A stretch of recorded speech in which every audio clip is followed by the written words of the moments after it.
দক্ষিণ ত্রিপুরা শান্তিরবাজার মহকুমার গাদ্দাং এলাকার পূর্ণজয় রিয়াংপাড়া নিম্ন বুনিয়াদী বিদ্যালয়ে দীর্ঘদিন ধরে পানীয় জল, শৌচাগার, শ্রেণীকক্ষ ও যোগাযোগ ব্যবস্থার সংকটের অভিযোগ উঠেছে। স্থানীয়দের অভিযোগ, বিদ্যালয়ে পর্যাপ্ত বিশুদ্ধ পানীয় জলের ব্যবস্থা নেই, দুর্বল শৌচাগার ও বাথরুমের পাশাপাশি মাত্র একটি কক্ষে পাঠদান চলছে। প্রথম থেকে পঞ্চম শ্রেণীর পড়ুয়াদের এই সমস্যার মধ্যেই পড়াশোনা করতে হচ্ছে। বর্তমানে 2 শিক্ষক বিদ্যালয়ে পাঠদান করছেন বলে জানা গেছে। এলাকাবাসীর আরো অভিযোগ, গ্রামের রাস্তাঘাটের অবস্থাও বেহাল। ফলে পড়ুয়াদের হেঁটে বিদ্যালয়ে আসতে এবং জরুরি পরিস্থিতিতে রোগী হাসপাতালে নিয়ে যেতেও সমস্যায় পড়তে হয়।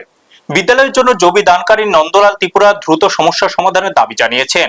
স্থানীয়রা শান্তিরবাজারের বিধায়ক প্রমোদ রিয়াং এবং মুখ্যমন্ত্রী মানিক সাহার কাছে বিদ্যালয় ও এলাকার পানীয় জল, রাস্তা ও পরিকাঠামোর সমস্যা সমাধানে দ্রুত উদ্যোগ নেওয়ার আবেদন জানিয়েছেন।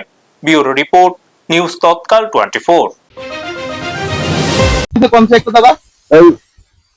স্কুলের জল নাই, লেট্রিন ঘর নাই। আচ্ছা, ওই ফলাফল করবে খাইবেন তো ফলাফল খাইব, এর লগে আমি আনতে পারবো?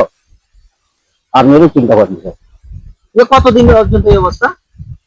বলছি 3-4 মাস উঠে হচ্ছে। এটা কারণে জানাইছেন না?